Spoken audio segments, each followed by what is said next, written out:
നമസ്തേ. മറുപടിയിലേക്ക് മാന്യപ്രേക്ഷകർക്ക് സ്വാഗതം. കേരളത്തിലെ വഖഫ് ഭീകരതയെപ്പറ്റി ആധികാരികമായി പഠിച്ച retired government under secretary Shri Stalin Devan വീണ്ടും മറുപടിയിൽ അതിഥിയായി എത്തിയിരിക്കുന്നു. അദ്ദേഹത്തെ സ്നേഹാദരങ്ങളോടെ സ്വാഗതം ചെയ്യുന്നു. നമസ്കാരം സർ, ഈ വഖഫ് വിഷയം കത്തി നിൽക്കുന്ന സമയത്താണ് നമ്മൾ തമ്മിൽ സംസാരിച്ചത് അല്ലേ? അതെ, ഒക്ടോബർ മാസം 6-ാം തീയതി. യെസ്. ഇപ്പോൾ ജോയിൻറ്റ് പാർലമെൻ്ററി കമ്മിറ്റി അവർ റിപ്പോർട്ട് പാർലമെൻറ്റിൻ്റെ 2 സഭകളിലും ടേബിൾ ചെയ്തിരിക്കുകയാണ്. അതെ. ഇപ്പോൾ നോക്കൂ, നമ്മുടെ കോൺഗ്രസ് പറഞ്ഞത്, അതായത് മുനമ്പം വിഷയത്തിന് ഈ വഖഫ് ആക്ടുമായിട്ട് യാതൊരു ബന്ധവുമില്ല എന്നുള്ളതാണ്. BJP പറഞ്ഞത് ഈ വഖഫ് ആക്ട് ഭേദഗതി ചെയ്തു കഴിഞ്ഞാൽ അതിന് മുൻകാല പ്രാബല്യം ഉണ്ടാവുമെന്നാണ് പറഞ്ഞിരിക്കുന്നത്. എന്തായാലും JPC റിപ്പോർട്ട് സാറ് വായിച്ചു കാണും അല്ലേ? വായിച്ചു. ഇതിൻ്റെ അടിസ്ഥാനത്തിൽ ഈ ഭേദഗതി നടപ്പിലായി കഴിഞ്ഞാൽ അത് മുനമ്പത്തുകാർക്ക് ആശ്വാസമാകുമോ? എന്താ താങ്കളുടെ ഒരു കാഴ്ചപ്പാട്? അവർക്ക് 100% ആശ്വാസമാകും.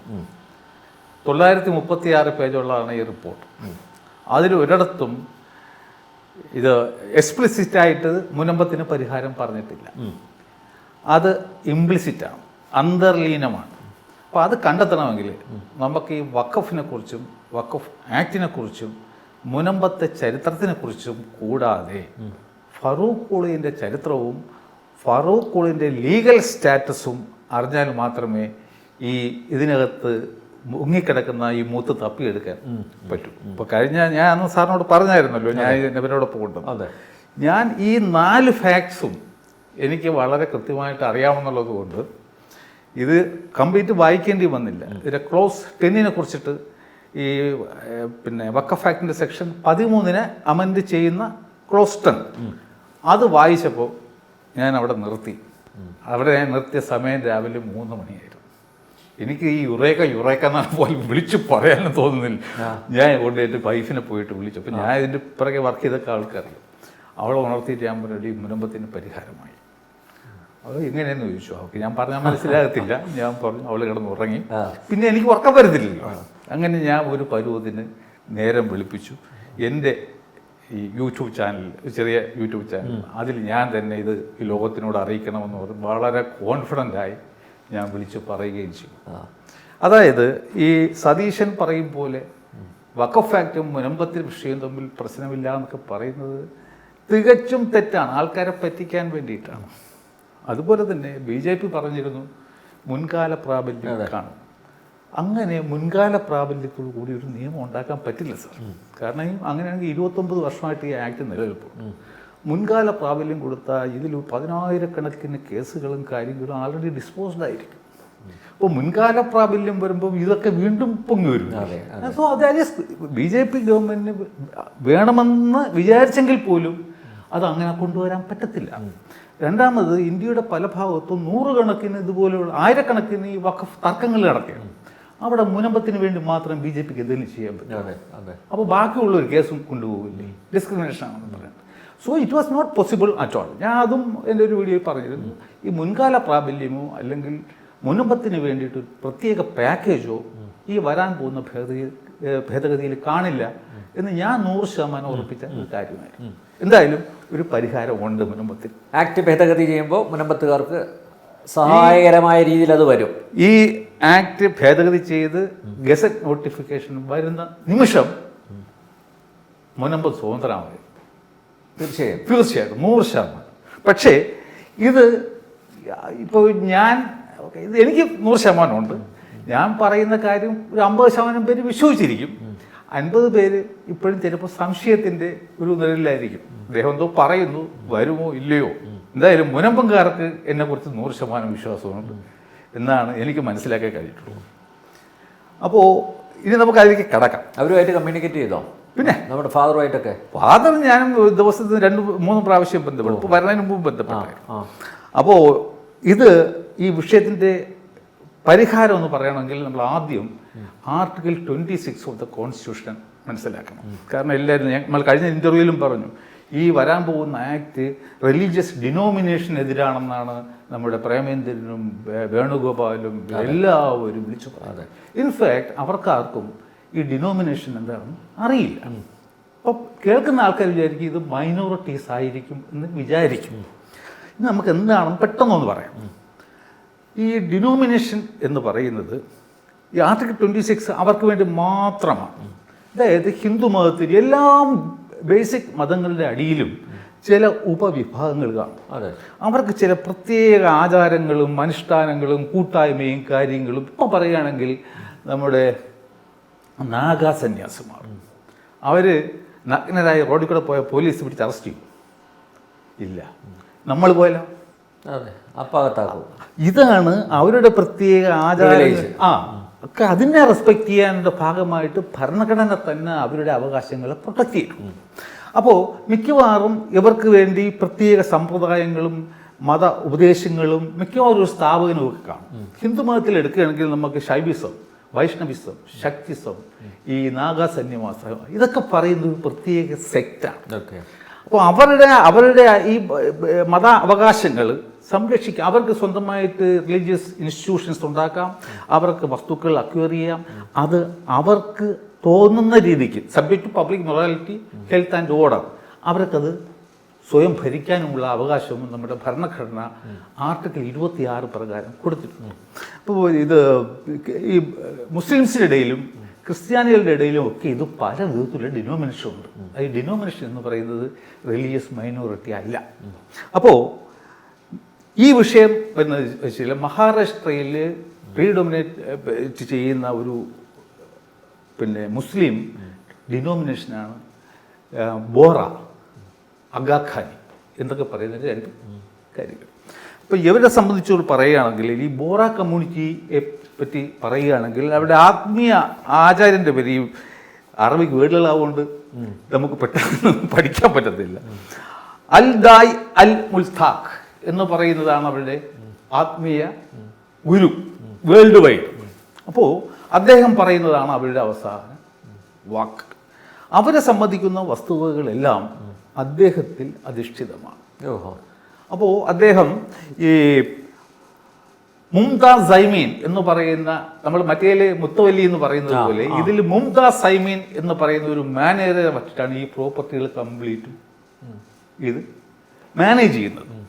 അടുത്ത അവരുടെ ഒരു പ്രത്യേകത എന്ന് വെച്ച് കഴിഞ്ഞാൽ അവരുടെ മതപരമായ വിഷയങ്ങളിൽ ബാഹ്യശക്തികളൊന്നും ഇടപെടാൻ പാടില്ല. അതിനവർ സമ്മതിച്ചു കഴിഞ്ഞാൽ അവരെ സംബന്ധിച്ചിടത്തോളം അത് മതനിന്ദയാണ്. അപ്പോൾ അവരെ കൊണ്ടുവന്നിട്ട് വഖഫ് ആക്ടിനടിയിൽ വന്നു കഴിഞ്ഞാൽ അവരുടെ മത വികാരം വ്രണപ്പെടും. അപ്പോൾ എന്തായാലും ഇപ്പം ഈ മഹാരാഷ്ട്രയിലൊക്കെ അവർ 1950 മഹാരാഷ്ട്ര പബ്ലിക് ട്രസ്റ്റ് ആക്ടിന് അടിയിലായിരുന്നു. ഈ പബ്ലിക് ട്രസ്റ്റ് ആയിട്ടായിരുന്നു അവരുടെ മിക്കവാറും എല്ലാ വഖഫുകളും ഉണ്ടാക്കിയിരുന്നത്. അപ്പോൾ 1995 അതുവരെ പ്രശ്നമില്ലാതെ പോയി. 1995 വഖഫ് ആക്ട് വന്നപ്പോൾ അതിൽ ഈ സൊസൈറ്റീസിനെയും ട്രസ്റ്റുകളെയൊക്കെ എടുക്കാനുള്ള സംവിധാനം വന്നപ്പോൾ ഈ ബോറ കമ്മ്യൂണിറ്റിയുടെ ഈ പബ്ലിക് ട്രസ്റ്റുകളും വഖഫ് ബോർഡും ഏറ്റെടുത്തു. 1995 വഖഫ് ആക്ട് വന്നപ്പോൾ അതിൽ ഈ സൊസൈറ്റീസിനെയും ട്രസ്റ്റുകളെയൊക്കെ എടുക്കാനുള്ള സംവിധാനം വന്നപ്പോൾ ഈ ബോറ കമ്മ്യൂണിറ്റിയുടെ ഈ പബ്ലിക് ട്രസ്റ്റുകളും വഖഫ് ബോർഡും ഏറ്റെടുത്തു. അപ്പോൾ 2023 ഒക്ടോബർ മാസം അതിനെതിരെ അവർ കോടതി വല്ലതും പോയിട്ടുണ്ടോ? ഇല്ല, കോടതിയില്ല. അതാണ് 2023 ഒക്ടോബർ മാസം 26-ാം തീയതി അവർ ഈ ന്യൂനപക്ഷ മന്ത്രാലയത്തിന് ഒരു നിവേദനം കൊടുത്തു. ഇങ്ങനെയൊക്കെയാണ് കാര്യങ്ങൾ. ഞങ്ങൾ ആർട്ടിക്കിൾ 26 അടിയിലുള്ള ഡിനോമിനേഷൻ്റെ അവകാശങ്ങൾക്ക് അർഹതപ്പെട്ടവരാണ്. കൂടാതെ ഞങ്ങളുടെ മത ഉപദേശങ്ങളും കാര്യങ്ങളും ഇങ്ങനെയൊക്കെയാണ്. അപ്പോൾ ഞങ്ങളെ വഖഫ് ബോർഡ് ഭരിക്കുക എന്ന് പറയുന്നത് ഞങ്ങൾക്ക് ആത്മഹത്യയ്ക്ക് തുല്യമാണ്. അതുകൊണ്ട് ഞങ്ങളെ ദയവ് ചെയ്ത് നിങ്ങൾ ഈ വഖഫ് ആക്ടിൻ്റെ വെളിയിൽ ആക്കണം, പരിധിക്ക് വെളിയിൽ ആക്കണം. അപ്പോൾ ഏതൊക്കെ സംഗതികൾക്കാണ് വഖഫ് ആക്ട് ബാധകമല്ലാത്തത് എന്ന് വഖഫ് ആക്ടിൻ്റെ സെക്ഷൻ 2 പറയുന്നു. അപ്പോൾ ഇവിടെ അജ്മീറിലെ ഒരു ദർഗയ്ക്ക് അതിന് പ്രകാരം എക്സംഷൻ കൊടുത്തിട്ടുണ്ട്. അത് വേറൊരു ആക്ടിന് പ്രകാരമാണ് അത് ഭരിക്കപ്പെടുന്നത്. അപ്പോൾ സർക്കാർ കരുതി ശരി അങ്ങനെയാണെങ്കിൽ ഒരു കാര്യം ചെയ്തളയാം, ബോറക്കും കൊടുക്കാം. ബോറയ്ക്കും അഗാഖാനിക്കും പ്രത്യേകം വഖഫ് ബോർഡുകൾ ഉണ്ടാക്കാം. ഓഹോ. ഇപ്പം തന്നെ സുന്നി വഖഫ് അതെ, ഷിയയും ഉണ്ട്. ഷിയ. അത് 15% കൂടുതൽ വഖഫുകൾ ഷിയ ഉണ്ടെങ്കിൽ ഷിയ വഖഫ് ഉണ്ടാക്കാം. അപ്പോൾ ഇവർക്ക് കൂടി സ്വന്തമായിട്ട് വഖഫ് ബോർഡ് ഉണ്ടാക്കാൻ ഉള്ള സംവിധാനം ചെയ്തു കൊടുത്താൽ അവർക്ക് അവരെ തന്നെ ഭരിക്കാമല്ലോ. അതെ, മറ്റുള്ളവർ അവരെ അവകാശങ്ങൾ പ്രൊട്ടക്ട് ചെയ്യപ്പെട്ടുവല്ലോ. അത് ഈ അമെൻമെന്റ് ആക്ടിൽ ആക്ടില്. അപ്പോൾ ഈ സെക്ഷൻ 2 അമെൻഡ് ചെയ്യണമെന്ന് പിന്നെ ഈ ബില്ലിൽ നിർദ്ദേശം ഇല്ലായിരുന്നു. ഈ JPC അവരുടെ വിഷയം കൺസിഡർ ചെയ്ത സമയത്താണ് JPCയുടെ റെക്കമെൻഡേഷൻ. JPCയുടെ റെക്കമെൻഡേഷൻ ആ ബില്ലിൽ ഉണ്ടായിരുന്നതല്ല ഇത്. ബില്ലിൽ പറഞ്ഞു ഇവർക്ക് വേണ്ടിയിട്ട് ഇതിങ്ങനെ ഉണ്ടാക്കാം. അപ്പോൾ JPC ഒരു കണക്കിന് ഇത് JPCക്ക് വിട്ടത് കൊണ്ടാണ് മുനമ്പംകാർ രക്ഷപ്പെട്ടത്. ബില്ലിൽ ഈ ബോറയ്ക്കും അഗാഖാനിക്കും സെപ്പറേറ്റ് വഖഫ് ബോർഡുകൾ ഉണ്ടാക്കാം എന്നുള്ളതായിരുന്നു നിർദ്ദേശം. അതന്ന് പാർലമെൻറ്റ് പാസ്സാക്കിയിരുന്നുവെങ്കിൽ ഈ മുനമ്പത്തുകാർക്ക് രക്ഷ കിട്ടത്തില്ലായിരുന്നു. JPCയിൽ വന്നപ്പോൾ ഇത് സംഭവിച്ചു എന്ന് വെച്ച് കഴിഞ്ഞാൽ JP ഇത് കൂലം കക്ഷമായിട്ട് പഠനം നടത്തിയിട്ട് പറഞ്ഞത് പിന്നെ പറഞ്ഞത് എന്താണെന്ന് വെച്ച് കഴിഞ്ഞാൽ ഇനി വരാൻ പോകുന്ന JPCയുടെ recommendation provided further that nothing in this act shall, notwithstanding any judgment, decree or order of any court, apply to a trust by whatever name called, established before or after the commencement of this act, or statutorily regulated by any statutory provision pertaining to public charities by a Muslim for purposes similar to a waqf under any law for the time being in force. ഇത് പറയുന്നത് എന്താണെന്ന് വെച്ച് കഴിഞ്ഞാൽ ഈ act നിലവിൽ വരുന്നതിന് മുമ്പോ ശേഷമോ, മുമ്പോ എന്ന് പറയുമ്പോൾ റെട്രോസ്പെക്റ്റീവ് ഇഫക്റ്റ് വരും. എന്നെങ്കിലും ഒരു മുസ്ലിം തൻ്റെ വക സ്വത്തുക്കൾ ഈ വഖഫിന് വേണ്ടിയുള്ള പർപ്പസ് ഉണ്ടല്ലോ, പയസ്, റിലീജിയസ്, ചാരിറ്റബിൾ, ആ ലക്ഷ്യത്തിന് വേണ്ടി സമർപ്പിക്കുന്ന വസ്തു ഒരു ട്രസ്റ്റിനാണെങ്കിൽ കോടതിയുടെ ജഡ്ജ്മെന്റോ ഓർഡറോ ഡിക്രിയോ ഉണ്ടായിരുന്നാൽ പോലും, പിന്നെ ഓറുണ്ട്, മറ്റേതെങ്കിലും ഒരു സ്റ്റാറ്റ്യൂട്ട് പ്രകാരം ഉണ്ടാക്കപ്പെട്ട ഒരു ബോഡിയുടെ കൺട്രോളിലാണോ അതിലാൽ നിയന്ത്രിക്കപ്പെടുകയാണ് എങ്കിൽ, ലൈക്ക് സൊസൈറ്റീസ്, അത്തരം വസ്തുക്കളെ വഖഫ് ബോർഡിന് മുൻകാല പ്രാബല്യത്തോടെ തന്നെ ടേക്ക് ഓവർ ചെയ്യാൻ സാധ്യമല്ല. ഇത്രയും അറിഞ്ഞാലും നമുക്ക് മുനമ്പത്തിൻ്റെ വിഷയം പരിഹരിക്കപ്പെട്ടു എന്ന് പറയാൻ പറ്റുമോ? ഇല്ല. ഇല്ല. ഇത് നമുക്ക് മുനമ്പത്തേക്ക് വരാം. അപ്പോൾ ഇതിൽ 3 ഇൻഗ്രീഡിയൻസ് ആണുള്ളത്. ഒന്ന്, he has to be a Muslim. അതെ. 2, മുസ്ലിം മതം അനുശാസിക്കുന്ന രീതിക്കുള്ള പർപ്പസിന് വേണ്ടിയിട്ടായിരിക്കണം മാറ്റിവെച്ചത്. 3, ഇത് ട്രസ്റ്റിനോ സൊസൈറ്റിക്കോ അല്ലെങ്കിൽ മറ്റേതെങ്കിലും സ്റ്റാറ്റ്യൂട്ട് പ്രകാരം നിലവിൽ വന്ന ഒരു പ്രസ്ഥാനത്തിനാണ് കൊടുത്തതെങ്കിലും ഈ 3 കാര്യമാണ് വേണ്ടത്. Now let us go to 1950 November 1st. Siddique Sait എന്ന മുസ്ലിം മതം അനുശാസിക്കുന്ന രീതിക്കുള്ള ധർമ്മപരമായ കാര്യങ്ങൾക്ക് എന്നാണ് ഇപ്പോൾ വഖഫ് സംരക്ഷണ സമിതിയും വഖഫ് ബോർഡും ഒക്കെ പറയുന്നത്. ഫറൂഖ് കോളേജിനാണല്ലോ കൊടുത്തത്, ഒരു സംശയമില്ലല്ലോ. അപ്പോൾ നമ്മൾ ഫറൂഖ് കോളേജിൻ്റെ പ്രമാണത്തിൻ്റെ 3ാമത്തെ ലൈനിൽ പറയുന്നത് ഇന്ത്യ ഗവൺമെൻറ് വക 1860 ഒരു പക്ഷെ ഞാനേ വായിച്ചു കാണും. പണ്ടത്തെ ഈ ലിപിയാണ്, 2, 3 നമുക്കാർക്കും വായിക്കാൻ പറ്റത്തില്ല. അതൊക്കെ നമ്മൾ വേണമെന്നും പറഞ്ഞ് അതിൻ്റെ പരിഹാരം കാണുമ്പോൾ ഞാൻ വായിച്ചു. 1860 21ാം നമ്പർ ആക്ട് പ്രകാരം രജിസ്റ്റർ ചെയ്ത് മദ്രാസ് സ്റ്റേറ്റിൽ മലബാർ ജില്ലയിൽ ഏറനാട് താലൂക്കിൽ ഫറൂഖ് ദേശത്ത്, പിന്നെ ഒരു കുഞ്ഞു സ്ഥലം കൂടെ ഫറൂഖിൻ്റെ കീഴിൽ, അവിടെ ഓഫീസ് സ്ഥാപിച്ച് പ്രവർത്തിച്ചു വരുന്നതാകുന്നു. What does it mean? Farook college is a society. അപ്പോൾ സിദ്ദിഖ് സേട്ടു കൊടുത്തത് ഒരു സൊസൈറ്റിക്കായിരുന്നു. അപ്പോൾ ഇതിലെന്താ പറയുന്നത്?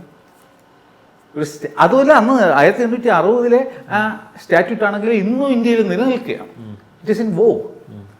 അപ്പോൾ ഇനി മുനമ്പത്തെ അല്ലെങ്കിൽ മുനമ്പ് വിടുക, ഫറൂഖ് കോളേജിനെ കയറി പിടിക്കാൻ വഖഫ് ബോർഡ് സാധ്യം പറ്റില്ല. അപ്പോൾ 1950 നവംബർ മാസം 1-ാം തീയതി തന്നെ സിദ്ദിഖ് സേട്ട് കൊടുത്ത വസ്തു ഫറൂഖ് കോളേജിൻ്റെ പരിപൂർണ ഉടമസ്ഥതയിലുള്ള വസ്തുവായിട്ട് മാറി. ഒരു സൊസൈറ്റിക്ക് വേണമെങ്കിൽ വസ്തു വിൽക്കാം, വാങ്ങാം, ലോൺ എടുക്കാം, കടം തീർക്കാം, അവർക്ക് ഇഷ്ടമുള്ളതൊക്കെ ചെയ്യാം. വഖഫ് ബോർഡിന് ഒന്നും പറയാൻ സാധിക്കില്ല. ഇനി സാറ് പറ, രക്ഷപ്പെട്ടോ ഇല്ല? ഞാൻ ഇത്രയും പറഞ്ഞ സത്യമാണെങ്കിൽ അല്ല ഈ ഇതിൽ ഇപ്പോൾ JPCയുടെ റെക്കമെൻഡേഷൻ അതാണല്ലോ. അതാണ് അത് വെച്ച് നോക്കുമ്പോൾ മാത്രമല്ല, സാറ് നേരത്തെ പറഞ്ഞല്ലോ, പഴയ രേഖയിൽ കൃത്യമായിട്ട് പറഞ്ഞിട്ടുണ്ടല്ലോ ഇതൊരു കോപ്പറേറ്റീവ് സൊസൈറ്റി പോലെയാണ് എന്നുള്ളത്. അത് തന്നെ. അപ്പോൾ സ്വാഭാവികമായിട്ട് ഇതേ ഈ ഇപ്പോഴത്തെ ഫൈനൽ റിപ്പോർട്ട് അതുപോലെ പാസ്സാക്കപ്പെടുകയാണെങ്കിൽ മുനമ്പൻ രക്ഷപ്പെടും. പക്ഷേ വേറെ എന്താ, ഇതാണ് നമ്മളെ ചർച്ചയുടെ ടൈമിങ്ങിൻ്റെ ഇത്. വേറെ എന്തെങ്കിലും തടസ്സമുണ്ടോ? അവരുടെ എംപിയും അദ്ദേഹത്തിൻ്റെ ബാക്കി കൂട്ടുകാരും എല്ലാം ഇതിനെ എതിർക്കാൻ പോവുകയാണ് പാർലമെന്റിൽ. What is Hibi Eden going to do? അതെ അതെ, he is going to oppose this. ശരിയാ ശരിയാ അല്ലേ? അപ്പോൾ ഒരുപക്ഷേ ഈ പാർലമെന്റിലെ നടപടി കഴിഞ്ഞിട്ടാണ് നമ്മൾ ഈ ചർച്ച നടത്തിയിരുന്നുവെങ്കിൽ ഹൈബിക്ക് രക്ഷപ്പെടാൻ പറ്റും. എന്താണ് ആൾക്കാർ അറിയുന്നില്ലല്ലോ. അതെ, അതുകൊണ്ട് we are putting the ball in his court. അല്ല, ഹൈബി ഈഡൻ ഇത്രയും ഡീപ്പായിട്ട് പോയി കാണില്ലല്ലോ. ആരും പോയി കാണില്ല സാർ. ഞാൻ വേറെ ഒന്നും കൊണ്ട് പറയുന്നില്ല. എനിക്കിപ്പോൾ ടൈം ഉണ്ടായിരുന്നു, എനിക്ക് ഭയങ്കര താല്പര്യം ഉണ്ടായിരുന്ന ഒരു വിഷയമാണ് ഈ മുനമ്പത്തെ ഇത്, ഈ വഖഫ് ഇഷ്യൂ. അതുകൊണ്ട് ഞാൻ എല്ലാം മാക്സിമം പഠിക്കാൻ പറ്റുന്നിടത്തോളം ആൾക്കാരെയൊക്കെ ഇതിനെപ്പറ്റി ബോധവന്മാരാക്കി. അതുകൊണ്ടാണ് ഇപ്പോൾ ഒരുപക്ഷെ ഈ ഡീപ്പിൽ പോകാത്ത ഒരാളിന് ഈ പുതിയ വഖഫ് ആക്ട് വന്നു കഴിഞ്ഞാലും ഇവർക്ക് പരിഹാരം കണ്ടെത്താൻ പറ്റൂല. ഈ 3 ഘടകങ്ങളിൽ കൂടെ കടന്നു പോകുമ്പോഴേ നമുക്ക് പരിഹാരം വരും. അല്ലാതെ ഈ ആക്ടിയുടെ അടുത്തും വഖഫ് മുനമ്പത്തിന് ഈ പരിഹാരം ഒന്നും ഒരിടത്തും എഴുതിയിട്ടില്ല. ഇപ്പം ഈ അമെൻഡ് ചെയ്യുന്ന ആക്ട് ഉണ്ടല്ലോ, അതെ, അത് പൂർണ്ണമായിട്ടും കോൺസ്റ്റിറ്റ്യൂഷണൽ ആണോ? മറ്റേത് നമ്മുടെ നേരത്തെ ഉണ്ടായിരുന്ന ആക്ട് ഭരണഘടനാ വിരുദ്ധം ആയിരുന്നു അല്ലേ? ഇത് ഭരണഘടനയ്ക്ക് വിധേയമായിട്ടുള്ള ആക്ടാണ്. ഇപ്പോൾ കൊണ്ടുവന്നിട്ടുള്ള എല്ലാ പരിഷ്കാരങ്ങളും 100% ഭരണഘടനാപരമാണ്.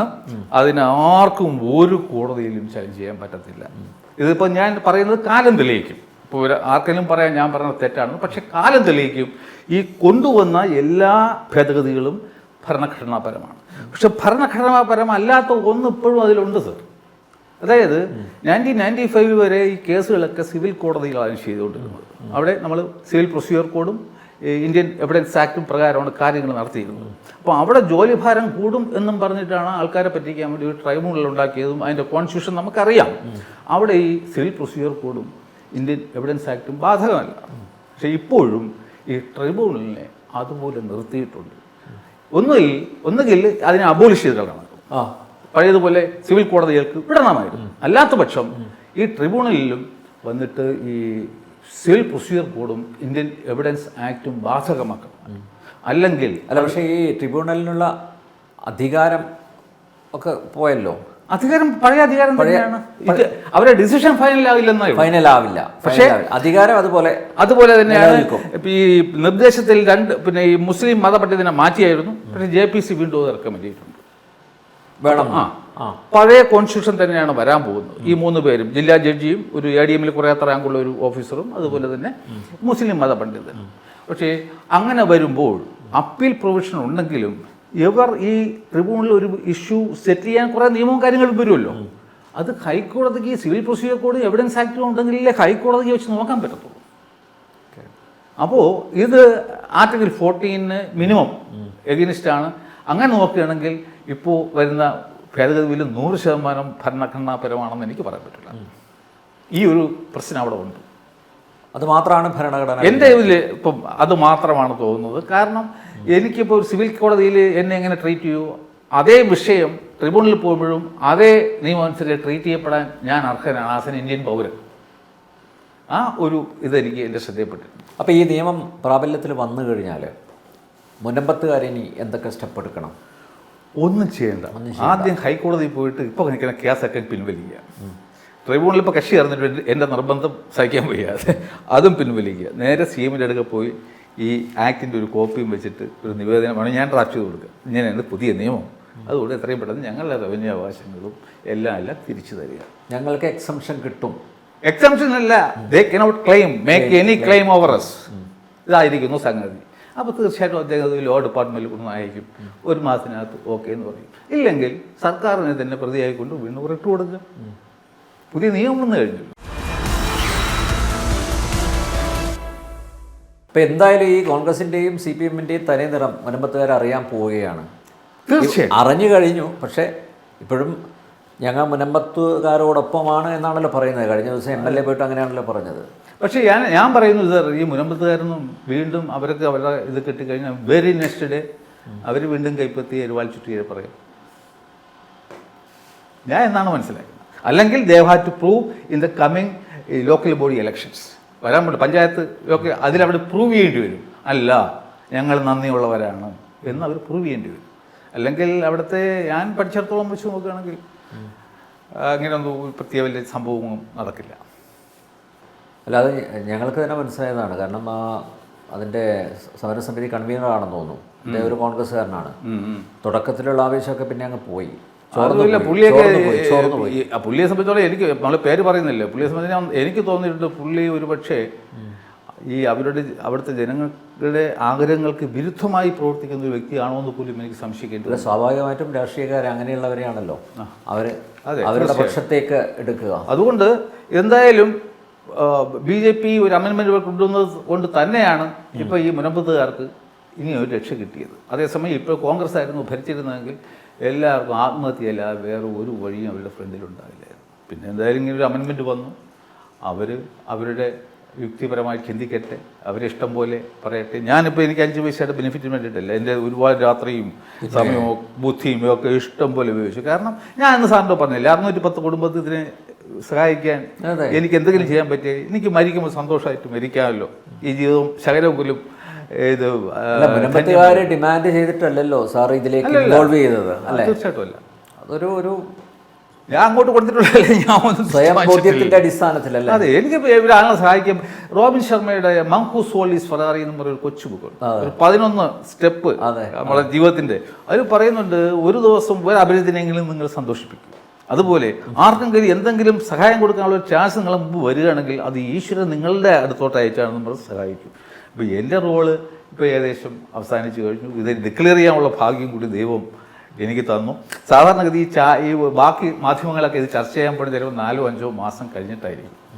അതെ അതെ. ഒരു പക്ഷേ ഇത് ഞാൻ ഇപ്പോൾ ഇങ്ങനെ പോയിന്റ് ഔട്ട് ചെയ്തില്ലെങ്കിൽ ഞാനും അതിന് ഫെയിലായി പോയിരുന്നു വിചാരിക്കുക. ഇത് ചിലപ്പോൾ ഇറ്റ് മേ ടേക്ക് വർഷങ്ങളോളം കഴിഞ്ഞായിരിക്കും ഈ ഒരു സത്യം ആരെങ്കിലും എന്തെങ്കിലും കണ്ടുപിടിക്കുക. ഇപ്പോൾ എന്തായാലും ടൈമിൽ എനിക്കത് കണ്ടെത്താനും പറ്റി. എൻ്റെ പ്രവർത്തനത്തിനുള്ള പ്രതിഫലം എനിക്ക് കിട്ടി എന്ന് തന്നെയാണ് എൻ്റെ. ഇപ്പോൾ 95 ആക്ടിനെ ചോദ്യം ചെയ്ത് സുപ്രീം കോടതിയിൽ അതുപോലെ പിന്നെ ഹൈക്കോടതികളിലൊക്കെ SLPs ഉണ്ടല്ലോ പലതും, സ്പെഷ്യൽ ലീവ് പെറ്റീഷൻസ്. അപ്പോൾ അതിൻ്റെയൊക്കെ ഇപ്പോൾ വൺസ് ഈ ഭേദഗതി നിയമം പ്രാബല്യത്തിൽ വന്നു കഴിഞ്ഞാൽ, നടപ്പിലായാൽ അതിൻ്റെയൊക്കെ ഭാവി എന്തായിരിക്കും? അതിനൊന്നും പിന്നെ ഇത് പ്രാധാന്യം നശിക്കുകയാണ് ഈ ആക്ട്. പെർഫെക്റ്റ് ആയിട്ട് വളരെ ബ്യൂട്ടിഫുൾ ആയിട്ട് ഡ്രാഫ്റ്റ് ചെയ്തിരിക്കുകയാണ് ഈ അമെൻമെൻറ്റ്. അത് JPCയും വളരെ കൂലങ്കക്ഷമായിട്ട് പരിശോധിച്ച് നിയമപരമായിട്ട് പഴയ കോടതി ഉത്തരവുകളിലേക്ക് വെളിച്ചത്തിലാണ് ഇതിന് ഡിസിഷൻ എല്ലാത്തിലും എടുത്തിരിക്കുന്നത്. എന്നിരുന്നാൽ തന്നെയും ചില പോയിൻറ്റ്സൊക്കെ ചില ഈ ഇത് പിന്നെ പബ്ലിക് ഇൻട്രസ്റ്റ് ലിറ്റിഗേഷൻസ് കാണുമായിരിക്കും. ഞാൻ നേരത്തെ നോട്ട് ചെയ്തില്ല, പറഞ്ഞില്ലേ, ഇത് ഈ ട്രിബ്യൂണലിലെ അങ്ങനെയൊക്കെ ഉള്ള പലതും കാണുമായിരിക്കും. ആ പോയിൻറ്റ്സിനെ മാത്രം ബന്ധപ്പെട്ട് അതിനൊക്കെ എന്തെങ്കിലും പ്രാധാന്യം ഉണ്ടെങ്കിലല്ലാതെ അതിന് ഇനി വലിയ പ്രാധാന്യമൊന്നും കാണില്ല. കാരണം 99% പ്രശ്നങ്ങളും, അല്ലെങ്കിൽ 95 എന്നെങ്കിലും പറയാം, പ്രശ്നങ്ങളും പരിഹരിക്കപ്പെട്ടിരിക്കുന്നു. ഇനി ഒരിക്കലും ഞാൻ ഭരണഘടനയ്ക്കും മുകളിലാണെന്ന് വഖഫ് ആക്ടിന് ഒരിക്കലും പറയാൻ പറ്റില്ല. ഇപ്പം മുനമ്പത്തുകാർക്ക് സമാധാനപരമായിട്ട് ഉറങ്ങാം. തീർച്ചയായിട്ടും ഉറങ്ങാം അല്ലേ? ഞാൻ പറഞ്ഞില്ല, സമരം മതിയാക്കി 150 ദിവസമായി എന്ന് തോന്നുന്നു അവരുടെ സമരം. ഞാൻ പറഞ്ഞു, സമരം കൊണ്ട് നിങ്ങൾക്ക് ഒന്നും കിട്ടില്ല. കാരണം ഈ അധികാരികൾക്ക് തരാൻ വല്ലതും കയ്യിലുണ്ടെങ്കിൽ നമ്മൾ സമരം ചെയ്തിട്ട് കാര്യമുള്ളൂ. ഇത് സംസ്ഥാന സർക്കാരിനോ ഈ കേന്ദ്ര സർക്കാരിനോ മുനമ്പത്തിന് വേണ്ടി പ്രത്യേക ഒന്നും ചെയ്യാൻ പാടില്ല. എങ്കിൽ പിന്നെ വഖഫ് സംരക്ഷണ സമിതി പിറ്റേ ദിവസം ഹൈക്കോടതിയിൽ പോയി കേസ് കൊടുക്കും. ഇത് ഹിന്ദു ദൈവവും അള്ളാഹുവും ജീസസ് ക്രൈസ്റ്റും എല്ലാം കൂടെ എവിടെ ഇരുന്നൊരു തീരുമാനമെടുത്തു. മോഡി വലിയ ഹിന്ദു എന്നല്ലേ പറയുന്നത്, ഫാസിസ്റ്റ് ഹിന്ദു എന്ന്. അപ്പോൾ ഹിന്ദു ദൈവത്തിന് വേണ്ടി മോഡി ഈ ബോറ അവരുടെ വഴി കൂടെ അള്ളയും വന്നു. ഇവിടെ ഇരിക്കുന്നത് വേളാങ്കണ്ണി മാത ജീസസ് ക്രൈസ്റ്റിനെ വിളിച്ചിട്ട് ഇതിൻ്റെ പ്രശ്നം പരിഹരിച്ചില്ലാന്ന് പറഞ്ഞിട്ടാണ് ഇപ്പോൾ ഇവരെല്ലാം കൂടെ ചേർന്നിട്ടാണ് ഇതൊരു പരിഹാരം ഉണ്ടാക്കിയിരിക്കുന്നത് തോന്നുന്നു. അതുകൊണ്ട് മുനമ്പം നമ്മുടെ ഈ മതസൗഹാർദ്ദത്തിൻ്റെ ഒരു സിമ്പിളായിട്ട് ഭാവിയിൽ നിലനിൽക്കണം എന്നാണ് എൻ്റെ ആഗ്രഹം. ഈ പ്രശ്നങ്ങളും കാര്യങ്ങളും ഒക്കെ ഇതോടുകൂടി അവസാനിച്ച് മനുഷ്യരായിട്ട് എല്ലാവർക്കും പരസ്പരം സ്നേഹിച്ചും സഹകരിച്ചും ജീവിക്കാൻ കഴിയാൻ പറ്റും. ദൈവം എല്ലാവരും ഒരുമിച്ച് നിൽക്കുകയാണ് കേട്ടോ. നമ്മൾ മനുഷ്യരാണ് കിടന്ന് അങ്ങോട്ടും ഇങ്ങോട്ടും അടിച്ചുകൊണ്ടിരിക്കുകയെന്ന് മനസ്സിലാക്കി നമുക്കാർക്ക് നല്ലൊരു ഭാവി ജീവിതം, ഇതുവരെ ടെൻഷനായിരുന്നു പാവം കഴിഞ്ഞ 3 വർഷമായിട്ട്, ഇനിയെങ്കിലും അവർക്ക് നല്ലൊരു ജീവിതം മുന്നോട്ട് നയിക്കാൻ കഴിയട്ടെ എന്ന് നമുക്ക് ആശംസിക്കാം. ഇന്നലെ നമുക്ക് കാത്തിരിക്കാം. ഓക്കെ സാർ, വളരെയധികം നന്ദി. Thank you.